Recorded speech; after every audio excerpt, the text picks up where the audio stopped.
إن الحمد لله نحمده ونستعينه ونستغفره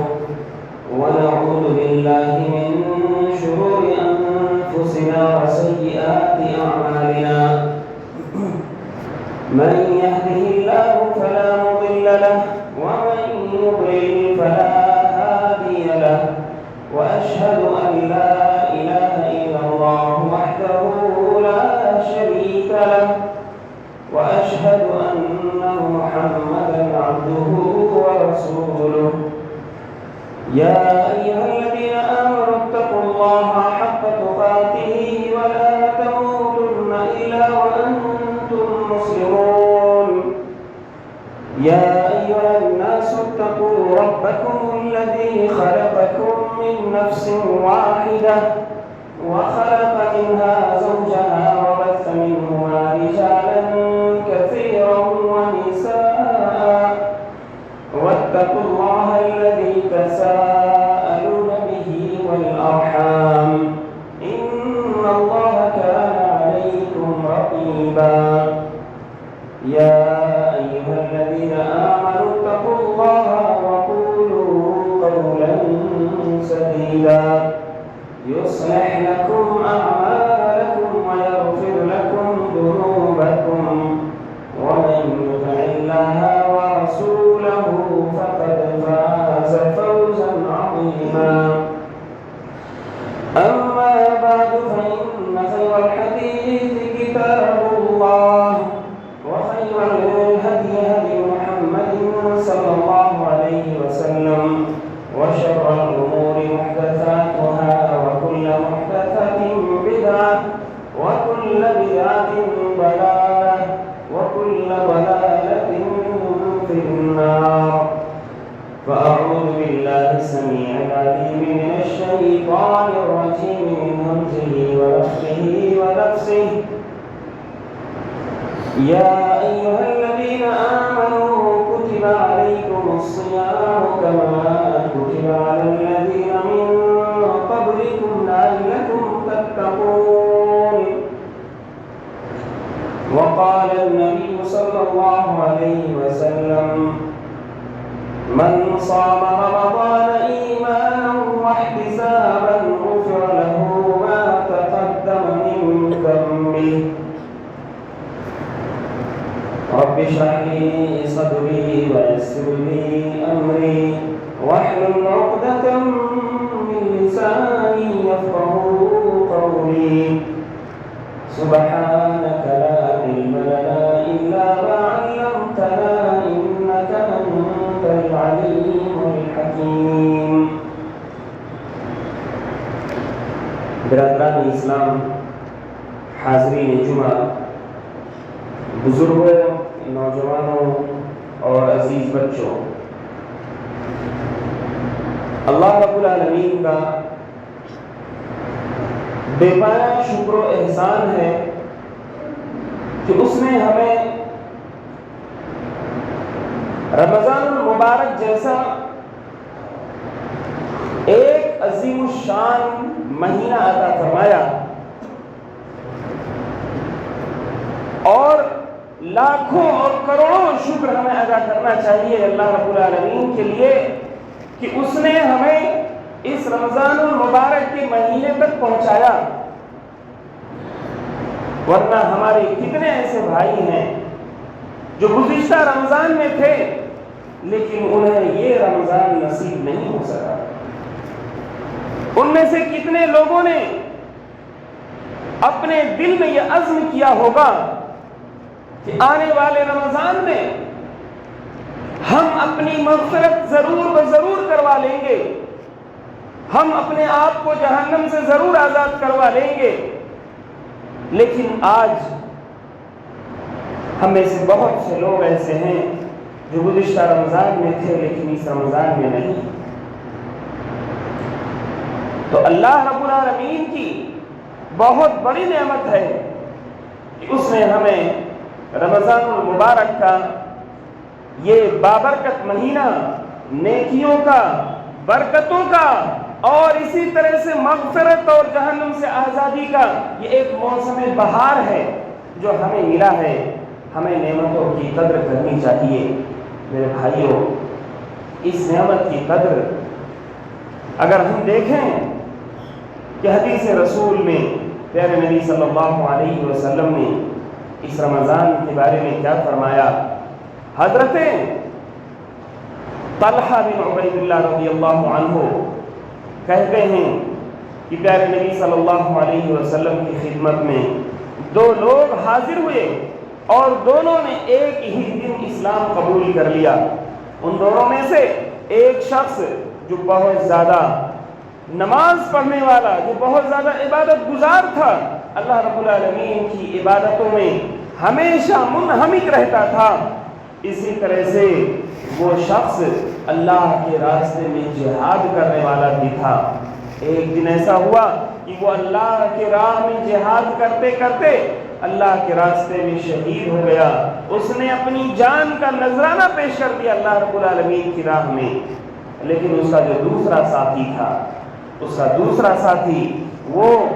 اپنے پہلے ساتھی کی طرح سے بہت زیادہ عبادت گزار، تہجد گزار نہیں تھا، اور نہ ہی اس کی موت شہادت کی موت ہوئی تھی، لیکن 1 سال بعد تک وہ زندہ رہا۔ اپنے پہلے ساتھی کے شہید ہونے کے 1 سال بعد تک وہ دوسرا ساتھی زندہ رہا۔ حضرت طلحہ بن عبید اللہ کہتے ہیں کہ میں نے ایک دن خواب میں دیکھا کہ ان دونوں میں سے جو دوسرا آدمی ہے، جو کم عبادت گزار ہے، جو بعد میں موت جس کی آئی اور عام موت آئی، فطری موت آئی، دیکھ رہا ہوں خواب میں کہ یہ دوسرا شخص جنت میں پہلے داخل ہو گیا ہے، اور وہ شخص جو بہت عبادت گزار تھا، جس کی وفات، جس کی شہادت بھی اللہ رب العالمین کی راہ میں جہاد کرتے ہوئے ہوئی، وہ بعد میں جنت میں داخل ہو رہا ہے۔ میں نے لوگوں سے یہ مسئلہ ذکر کیا، لوگوں نے بہت زیادہ تعجب کا اظہار کیا۔ پھر میں نے اللہ کے رسول صلی اللہ علیہ وسلم سے بتایا تو آپ نے فرمایا، کیا تمہیں نہیں معلوم کہ یہ جو دوسرا شخص تھا، یہ جو اس پہلے والے شخص کے بعد 1 سال تک دنیا میں زندہ تھا، اس 1 سال کے اندر اس نے اللہ رب العالمین کے لیے بے شمار نمازیں پڑھی، بے شمار سجدے کیے، اور سب سے اہم بات جو نوٹ کرنے کے لائق ہے کہ اسی 1 سال میں اس شخص کو رمضان المبارک کا مہینہ نصیب ہو گیا، اور اس مہینے سے اس نے ایسا فائدہ اٹھایا کہ وہ اپنے پہلے والے بھائی سے بہت زیادہ آگے بڑھ گیا نیکیوں میں۔ میرے بھائیوں، تو ضرورت اس بات کی ہے کہ یہ مبارک مہینہ جو ہمیں ملا ہے، اس مہینے کی ہم قدر کریں، اور اسی طرح سے سلف صالحین رضوان اللہ علیہم اجمعین کے بارے میں آتا ہے کہ وہ رمضان المبارک کی کتنی قدر کرتے تھے۔ کہتے ہیں رمضان آنے سے 6 مہینہ پہلے، رمضان آنے سے 6 مہینہ پہلے ہمارے سلف صالحین بزرگان دین یہ دعا کیا کرتے تھے کہ اے اللہ رب العالمین تو رمضان تک ہمیں زندہ رکھ، اے اللہ رب العالمین تو رمضان کو ہمیں نصیب فرما، رمضان جیسا مبارک مہینہ تو ہمیں ضرور نصیب فرمانا۔ اور جب رمضان آ جاتا اس میں عبادتیں کر لیتے تو 6 مہینے تک وہ یہ دعا کرتے رہتے، اے اللہ رب العالمین اس سال جو کچھ رمضان میں ہم نے عبادتیں کی ہیں، اے اللہ ان عبادتوں کو قبول فرما لینا۔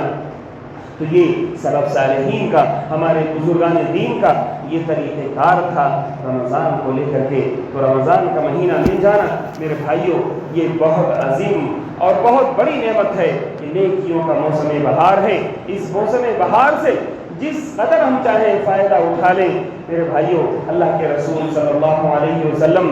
کا معمول تھا کہ جب رمضان المبارک کا مہینہ آ جاتا تو آپ صلی اللہ علیہ وسلم خوش ہو جاتے، لوگوں کو خوشخبری دیتے، لوگوں کو خوشخبری دیتے اور مبارکبادی دیتے۔ آپ صلی اللہ علیہ وسلم فرماتے، اتاکم شہر رمضان شہر مبارک فرض اللہ عز وجل علیکم صیامہ تفتح فیہ ابواب الجنۃ وتغلق فیہ ابواب الجحیم وتغل فیہ مردۃ الشیاطین للہ فیہ لیلۃ خیر من 1000 شہر فمن حرم خیرها فقد حرم، رواہ النسائی وصححہ الالبانی۔ اللہ کے رسول صلی اللہ علیہ وسلم رمضان المبارک کا مہینہ آ جانے کے بعد صحابہ کرام سے کہتے کہ اے میرے صحابہ، تمہیں ایک ایسا مہینہ ملا ہے جس مہینے کے اندر جنت کے دروازے کھول دیے جاتے ہیں، گویا کہ آپ صلی اللہ علیہ وسلم یہ مبارکبادی کے انداز میں کہتے کہ تمہارے پاس رمضان کا مہینہ آ گیا ہے، شہر مبارک، یہ مہینہ مبارک مہینہ ہے، تمہارے لیے مبارک ہو۔ اس مہینے کے اندر جنت کے دروازے کھول دیے جاتے ہیں، جہنم کے دروازے بند کر دیے جاتے ہیں، اور اس مہینے کے اندر جو سرکش شیاطین ہوتے ہیں انہیں پابند سلاسل کر دیا جاتا ہے، انہیں بیڑیوں میں زنجیروں میں جکڑ دیا جاتا ہے۔ اور اسی طرح سے اس مہینے کے اندر ایک ایسی رات ہوتی ہے جو رات 1000 مہینوں سے بھی زیادہ افضل رات ہے، اور کہتے ہیں اللہ کے رسول صلی اللہ علیہ وسلم نے فرمایا کہ من حرم فقد حرم، جو شخص اس رات سے محروم کر دیا گیا، حقیقی محروم شخص وہی ہے، اس سے بڑا محروم آدمی کوئی نہیں ہے۔ میرے بھائیوں، رمضان المبارک کے اس مہینے کی کچھ خصوصیتیں ہیں، ہم ان خصوصیتوں کو اگر ہم دیکھیں تو رمضان المبارک کی سب سے بڑی خصوصیت یہ ہے کہ یہ روزوں کا مہینہ ہے۔ اللہ رب العالمین نے فرمایا یا ایھا الذین آمنوا کتب علیکم الصیام کما کتب علی الذین من قبلکم لعلکم تتقون، اے وہ لوگوں جو ایمان لائے ہو، تمہارے اوپر روزوں کا رکھنا فرض کر دیا گیا ہے، کما کتب علی الذین من قبلکم لعلکم تتقون، ایسے ہی تمہارے اوپر روزوں کا رکھنا فرض کیا گیا ہے جیسا کہ تم سے پہلے کی امتوں پر روزے رکھنا فرض تھے۔ وجہ کیا ہے؟ سبب کیا ہے؟ فرماتا ہے اللہ رب العالمین لعلکم تتقون، تاکہ تم تقوی شعار بن جاؤ، تاکہ تم پرہیزگار بن جاؤ، اللہ رب العالمین سے ڈرنے والے بن جاؤ۔ میرے بھائیوں، اس آیت کریمہ سے ہمیں 3 باتیں معلوم ہوتی ہیں۔ پہلی بات تو یہ معلوم ہوتی ہے کہ رمضان کے روزے ہمارے اوپر فرض ہیں، اسی طرح سے دوسری بات یہ معلوم ہوتی ہے کہ یہ روزوں کا رکھنا، یہ جو عمل ہم کر رہے ہیں، یہ نہ سمجھا جائے کہ ہم کوئی انوکھا عمل کر رہے ہیں، یہ ایسا عمل ہے جس میں صرف ہم ہی مبتلا ہیں اور ہم مصیبت میں پڑے ہوئے ہیں، ہماری مصیبتوں کے سامنے دنیا کی اور کوئی مصیبت نہیں ہے، یہ نہیں سوچنا چاہیے، بلکہ اللہ رب العالمین نے ہمیں ایک طرح کی تسلی دی ہے اور فرمایا کما کتب علی الذین من قبلکم، یہ رمضان کے روزے تمہارے اوپر ہی نہیں فرض کیے گئے ہیں پہلی بار، بلکہ تم سے پہلے کی جو امتیں گزری ہیں ان امتوں پر بھی روزوں کا رکھنا فرض تھا۔ یہ بہت بڑی تسلی کی بات ہے کہ ہم سے پہلے کی جو امتیں ہوتی تھیں ان امتوں میں بھی روزہ رکھا جاتا تھا، لوگ روزہ رکھتے تھے، لہذا ہمیں بھی روزہ رکھنا چاہیے۔ اسی طرح سے اللہ رب العالمین نے روزوں کی فرضیت کا مقصد بتایا لعلکم تتقون، تاکہ تم تقوی والے بن جاؤ، متقی بن جاؤ، پرہیزگار بن جاؤ۔ میرے بھائیوں، یہ تقوی یہ مومن کا سب سے بڑا سرمایہ ہے، یہ ایک مومن کی زندگی کا مومن کی زندگی کی سب سے بڑی اسپرٹ ہوتی ہے، اس کی زندگی کی روح ہوتی ہے تقوی۔ یہ وہ تقوی ہے کہ مومن چاہے وہ تنہائی میں ہو، چاہے وہ محفل میں ہو، چاہے وہ اکیلے میں ہو، چاہے وہ خلوت میں ہو، چاہے وہ جلوت میں ہو، الغرض یہی تقوی ایک مومن کو مومن بناتا ہے۔ جہاں دنیا کی ساری حکومتیں فیل ہو جاتی ہیں، دنیا کی ساری تفتیشی ادارے اپنا کام کرنا بند کر دیتے ہیں، جہاں دنیا کی ساری پولیس نہتی ہو جاتی ہے، وہاں انسان کو جرم سے دور رکھنے کے لیے، لوگوں کو برائیوں سے دور رکھنے کے لیے یہی تقوی ایک اسپرٹ ہوتی ہے جو گھر کے اندر بند ایک انسان کو برائیوں سے بچاتا ہے۔ میرے بھائیوں، یہ تقوی اگر رمضان المبارک کے روزوں سے ہمارے اندر یہ تقوی نہیں آتا ہے تو ہمیں اپنے روزوں کا جائزہ لینا چاہیے کہ ہمارے اندر تقوی کیوں نہیں پیدا ہو رہا ہے۔ میرے بھائیوں، یہ تقوی یہ مومن کا وہ شعار ہے جس کے بارے میں اللہ رب العالمین نے فرمایا فَإِنَّ خَيْرَ الزَّادِ التَّقْوَىٰ، کہ تم یہ جو آخرت کے سفر پر گامزن ہو، آخرت کی طرف بڑھے جا رہے ہو، اس سفر میں تمہارے لیے سامان سفر سب سے بہترین توشہ، سب سے بہترین سامان جو ایک مسافر اپنے سفر کے دوران اپنے ساتھ لے کر کے جاتا ہے، تمہارے اس سفر میں سب سے بہتر توشہ اور سب سے بہتر سامان سفر یہی تقویٰ ہے۔ تو آج آخرت کی جس سفر پر ہم گامزن ہیں، آخرت کی طرف بڑھ رہے ہیں، ہمارے لیے سب سے بہترین پونجی، سب سے بہترین سرمایہ یہی تقویٰ ہے۔ آخر یہ تقویٰ میرے بھائیوں ہوتا کیا ہے؟ تقویٰ تو یوں ہے کہ اللہ رب العالمین کی تمام